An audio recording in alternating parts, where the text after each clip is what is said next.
Welcome back. Senior sports journalist Shahid Hashmi साहब हमारे साथ मौजूद हैं और बांग्लादेश के खिलाफ पाकिस्तान ने अपने स्क्वाड का ऐलान किया है। इसमें कुछ लोग वापस आए हैं, कुछ लोग ड्रॉप हो गए हैं जो लास्ट सीरीज में मौजूद थे।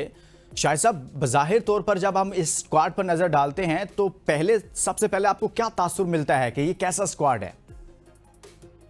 देखिए, कुछ नौजवानों को पाकिस्तान क्रिकेट बोर्ड तैयार करना चाह रहा है वर्ल्ड कप से पहले, तो ट्रायल एंड एरर बेसिस पे स्क्वाड सेलेक्ट हो रहे हैं। जिस तरह न्यूजीलैंड टीम गई, फिर बांग्लादेश के खिलाफ होम सीरीज खेली। कुछ लड़के अच्छे हैं यंगस्टर्स, लेकिन आपको कॉम्बिनेशन मिला के चलना पड़ेगा यंगस्टर्स का और एक्सपीरियंस प्लेयर्स का।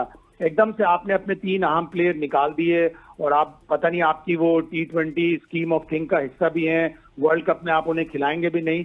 तो इस तरह के पहले भी चीजें पाकिस्तान में होती रही हैं और आखिरी वक्त पर हम देखते हैं कि फिर वही प्लेयर जिनको हटा दिया जाता है वो आ जाते हैं और फिर वो वर्ल्ड कप खेलते हैं। अब कितना सब्र कर सकता है पाकिस्तान? अगर इस सीरीज के नतीजे अच्छे नहीं आए तो फिर क्या उन सारे प्लेयरों को वापस लेके आएंगे?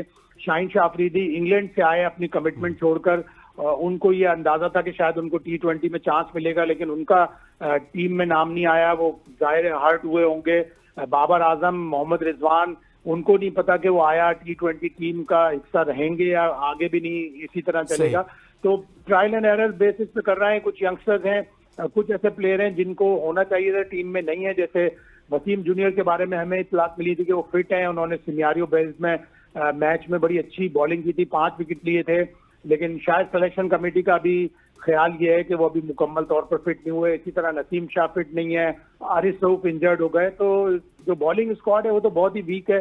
टोटल मिला के सारे बॉलर्स की 173 विकेटें हैं और सारे बांग्लादेश की अगर आप मिलाएं 2 ही बॉलर की 213 है, मुस्तफीज की और तस्कीन की मिला के। तो बांग्लादेश को बड़ा एडवांटेज हासिल होगा इस सीरीज में। आप कह रहे हैं कि बॉलिंग जो हमारा कॉम्बिनेशन है वो कोई अच्छा नजर नहीं आ रहा क्योंकि बहुत सारे बॉलर्स हमारे इंजर्ड हो गए और वो बाहर हो गए।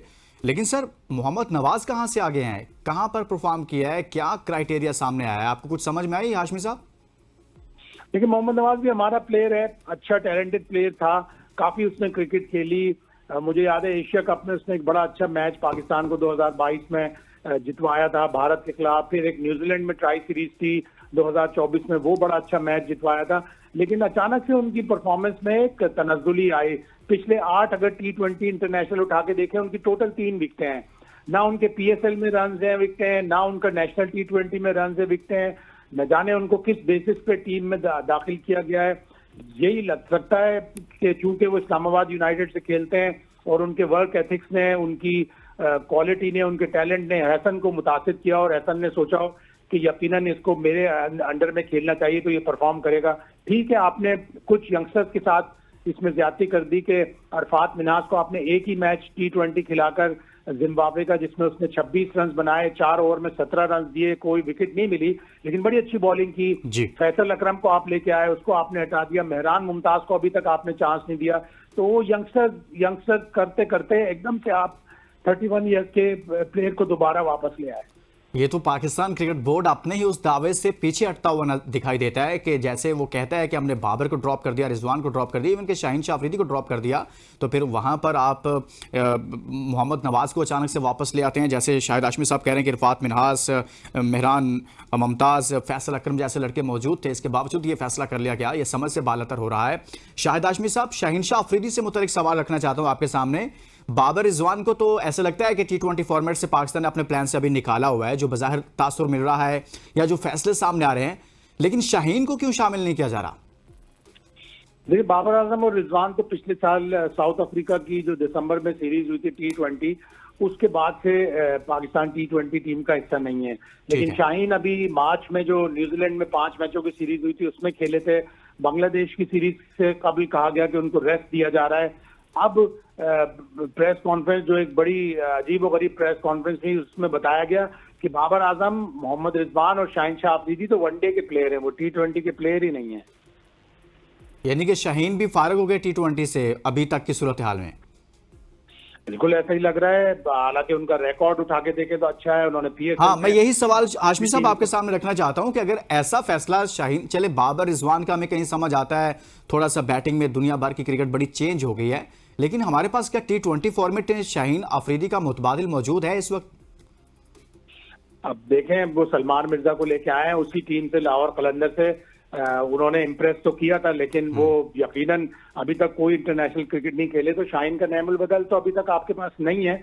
और आपने बहुत शोर और ढोल पीटे थे कि आकिफ जावेद बहुत अच्छा, हमें फास्ट बॉलर मिल गया, बहुत तेज है, उसको भी आपने हटा दिया।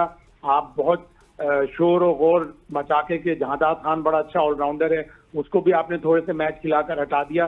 तो तजर्बात कर रहे हैं, उसी की बुनियाद पर ये सारी चीजें हो रही हैं। लेकिन बेहतर ना होता शायद हाशमी साहब कि आकिफ जावेद को अभी मजीद मौके दिए जाते। अभी तो उसे लेकर आए थे, उसे तो ज्यादा चांसेस आपने दिया ही नहीं है, और उस लड़के में पोटेंशियल था और नजर भी आ रहा था कि वो कोई इन फ्यूचर कोई ना कोई पाकिस्तान के लिए बेहतर परफॉर्मेंसेस देने की सलाहियत रखता है। तो आकिफ को आप नहीं समझते कि उसको बरकरार रखना चाहिए था अगर आपने शाहीन को ड्रॉप कर दिया था?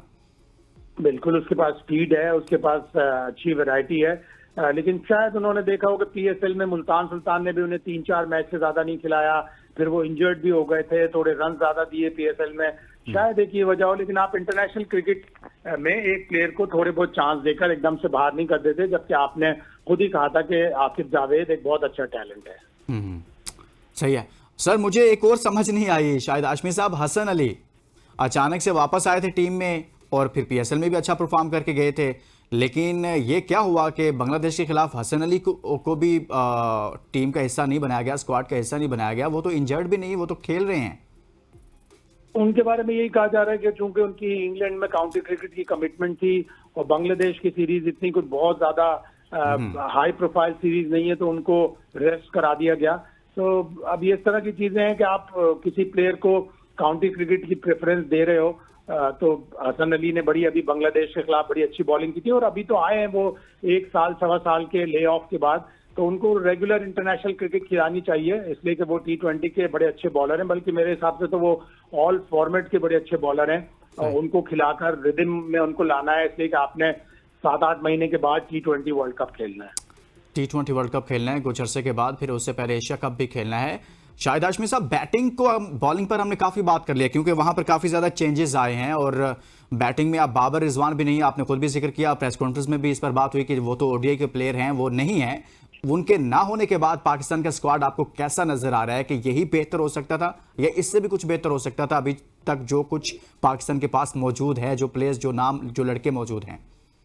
बैटिंग में देखिए पाकिस्तान के पास अच्छे प्लेयर आए हैं, जैसे हसन नवाज बहुत अच्छा प्लेयर है और उसने अपना टैलेंट साबित किया है, न्यूजीलैंड में सेंचुरी बनाई। उसके अलावा साइम अयूब वापस आ गए हैं, फखर जमान फुल फिट होकर वापस आ गए हैं, हुसैन तलत को इस टीम में डाला है, सलमान आगा अच्छा खेल रहे हैं जब से वो कप्तान बने हैं, ब्रिलियंट परफॉर्मेंस, उन्होंने अपना स्टाइल चेंज किया है। तो बैटिंग वाइज पाकिस्तान इतना वीक नहीं नजर आ रहा जितना बॉलिंग वाइज वीक नजर आ रहा है। सही है, बहुत बहुत शुक्रिया senior sports journalist Shahid Hashmi साहब हमारे साथ है। पाकिस्तान ने अपने स्क्वाड का ऐलान कर रखा है, लेकिन हैरान कुन तौर पर पाकिस्तान की सिलेक्शन कमेटी गायब है, मंजर-ए-आम पर नहीं आ रही, सामने नहीं आ रही, सवालात के जवाबात नहीं दे रहे, बल्कि पाकिस्तान क्रिकेट बोर्ड के दीगर ऑफिशियल्स आते हैं, वो आकर स्क्वाड का ऐलान करते हैं, जिस पर बहुत सारे सवाल आते हैं कि सिलेक्शन कमेटी फाल है या गैर फाल है, कहाँ खो गई है, क्यों सामने नहीं आ रही। इसी पर आज के प्रोग्राम में बात की है। इजाजत दीजिए, अपना बहुत सारा ख्याल रखिए, अल्लाह हाफिज।